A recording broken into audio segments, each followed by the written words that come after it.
wondering what are the elements that you really need in your new home or renovation project that other people are really going to want. Today, I've got the things that I think are kind of core. I want to know if you agree or disagree. Make sure that you make a comment and let me know what I got right and what I didn't. Hi, I'm Rhonda with Comey and Shepherd Realtors here in the Cincinnati and Dayton areas of Ohio, and we are going to dive right in. I do have some absolute non-negotiables that everyone should do. Number one is big, gigantic walk-in closets. Does it need to be separated as his and hers or have separate? That's a personal preference.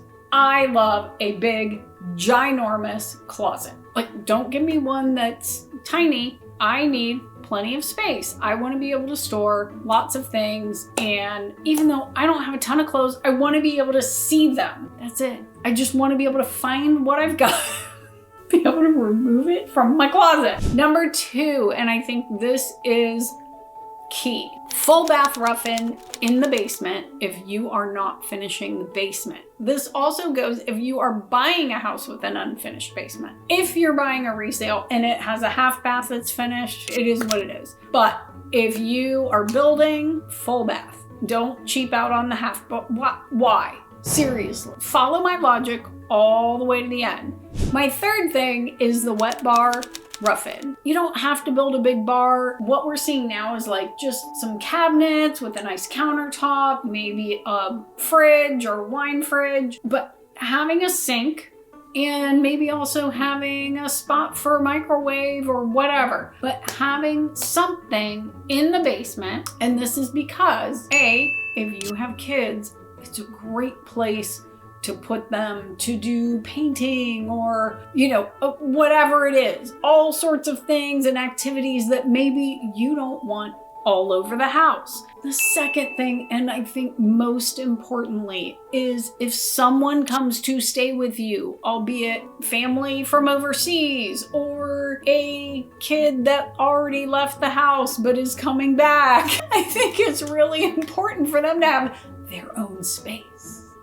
And that way, even if it's a guest that is just stopping in, they're staying for a night or two, at least they're not in your business. They have their own space, their own privacy. I think that's awesome.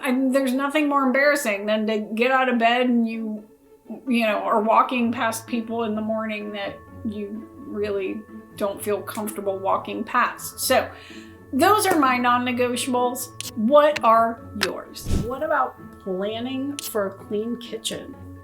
I know it sounds kind of impossible, but something we've seen in the last few years at Homearama is this workspace behind the kitchen. So like the kitchen behind the kitchen. That's where all the stuff gets done. That's where you make cookies. That's where you make coffee or smoothies or whatever your thing is that you don't want everyone to see every day on your counter. Or if you're in the middle of something, it's back there. You can kind of have some extra workspace. If it's a mess, it's a mess. It doesn't matter. I personally love this idea. If I could push out a wall and add an extra kitchen behind my kitchen, I would be in heaven. But you know who's done it? Drees has actually added this option to their Lyndhurst Ranch plan, and it's pretty awesome. Now, if you're renovating and you don't have like a gigantic pantry that you can turn into this extra workspace, maybe you can add some additional outlets to your pantry with maybe, a bigger countertop piece, some wall depth shelves underneath so you can create like a little coffee space, or maybe that's where you use your air fryer. Another option would be just do so many cabinets in your kitchen. I know some people like to put just like open shelving. What a mess. I would never be able to stand walking in my kitchen. Plus, anything on the open shelves just gets dusty. So not really a great option for a lot of people. But plan ahead, do lots of research before you start tearing things apart. What about a fireplace? Is that even a thing anymore? I know a lot of people when building, they're really unsure if they want to spend the money on a fireplace. And it is, with some builders, it's a little more expensive. I hear so many buyers get just out of their minds psyched when they see a fireplace in a house that they want to buy. And it gives your wall something to do. It gives it purpose. It's a focal point, and people like that. Yeah, you can add furniture or you can add different things, but the fireplace does give value to the home. Now, keep it neutral. I would recommend, if you're not sure or you think you might want a fireplace in the future and you are considering finishing your basement, get a gas line plumbed over to where the fireplace would be before you finish the ceiling, and that just gives you options later. And lastly, I recently heard an agent go on for like 20 minutes about how you should never put a TV above your fireplace because the TV is supposed to be lower than that and it just messes up everything. Well, I don't know about you, but I personally, that's where it looks best. The TV belongs over the fireplace. It just looks nice in the room. So I would say that if you have a gigantic, 8-foot fireplace, you may not want to put the TV up there. But if you can sit on the couch and watch your television set and you're not doing this,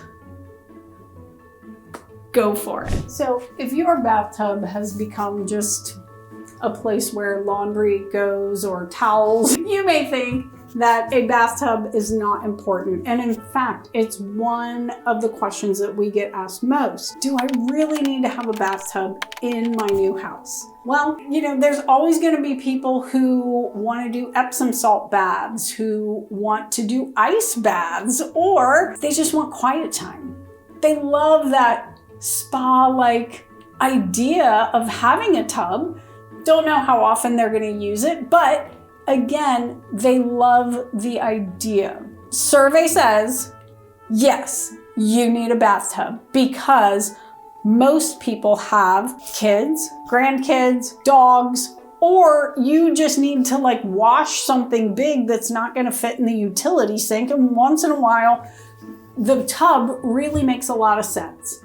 Now, if you are putting one in the owner's suite, freestanding is what's really popular right now. And if you absolutely do not want one in your house, it might be a little bit harder to sell your house, or the family that is buying it may ask for some money off because they're going to have to put one in. Last but not least, if you're not putting a bathtub in the primary suite, make sure that your shower is as luxurious and gigantic as you can possibly make it without being, too over the top. But definitely that's what buyers are asking for right now. All right, so storage in the bathroom. I know that a lot of these builders, production builders, they add these pedestal sinks in your half bath. Well, where do you put things? It's always my question. And I know that we actually made our own vanity and it's lovely, but the big problem I've had is how do I put all the stuff away so that no one sees it? And I still don't have the right bins, but at least we do have a shelf that if we have bins, we can store things in there and then hopefully people won't be able to see them. The thing to know is definitely if you can put a vanity cabinet in that has doors and drawers and all the places to put things, that is the most ideal.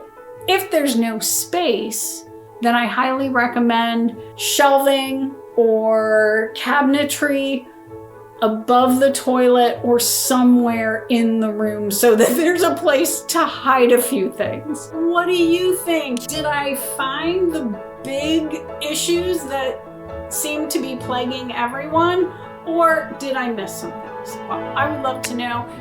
Please comment down below and reach out. Maybe you'd just like an opinion on a project you're contemplating. I am happy to give an opinion. I'm pretty good at that. Take it for what it's worth, no charge.